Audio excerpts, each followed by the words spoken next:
I was really nervous about you and Sonny. I mean, because I knew how dangerous he was, but on the other hand, he was so good to me and Stone, you know, and you were crazy about him, so it didn't seem to matter.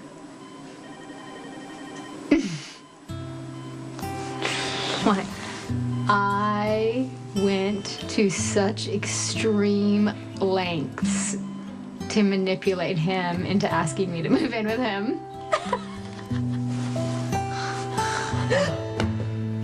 What are you doing? Sit-ups. Well, I figured this. Why? Because I do 100 sit-ups every morning. Oh, man, since when? Well, I didn't think it was the most romantic thing to do when I used to stay the night over. So, what happened to romance? Well, we are going to be waking up every morning together from now on, so I figured I should get back into my regular routine.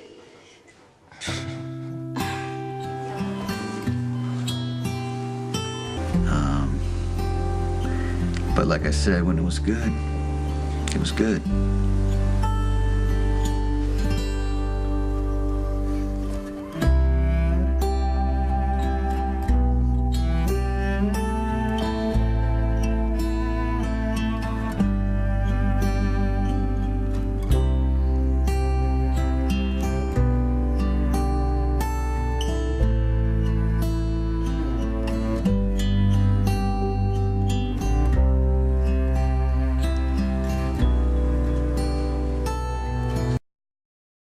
Sonny more than I've ever loved anyone in my whole life.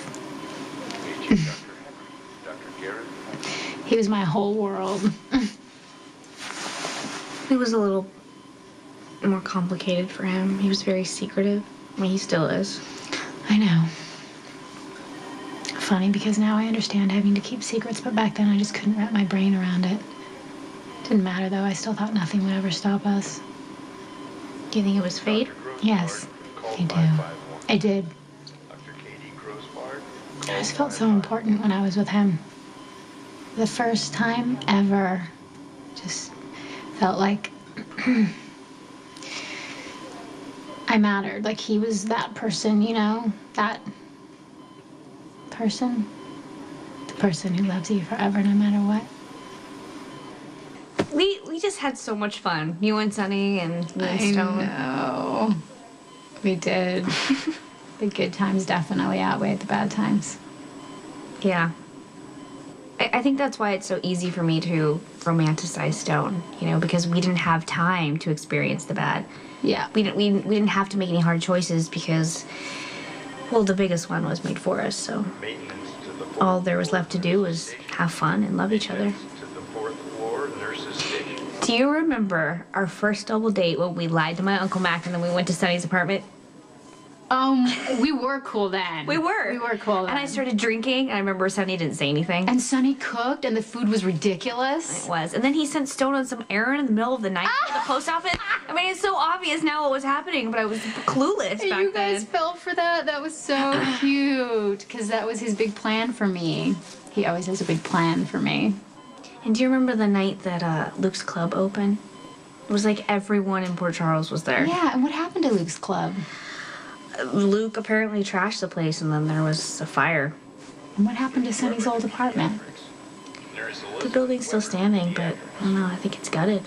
He always loved that apartment, you know? He said he'd never leave it. I guess he did. It's kind of sad when you think about it. You know, it's like a memorial to a time when all of us were really happy. Yeah.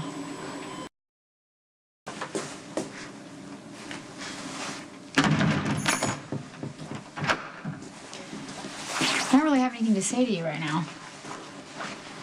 I'd like to know about your connection with Dante Falconeri. I know you met him in 2007 when he was guarding you. A fact that neither of you saw fit to tell anyone, which in itself speaks volumes. Does anyone in this town know the definition of personal boundaries? I don't want to be questioned about Dante because it's absurd. Sonny is Dante's father. What does that have to do with anything?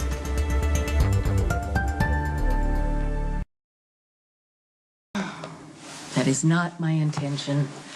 I just want you to realize that sometimes you react without thinking things through. Sending Dante away the way you did before is not a good idea. Well, it doesn't matter. I just had Jason get him reassigned. Brenda, he's a good cop. You need protection. He's doing a good job. I'm not comfortable with Dante. Why? Because he's Sonny's son? Because it's none of your business. And every time I see Dante, I think of Sonny.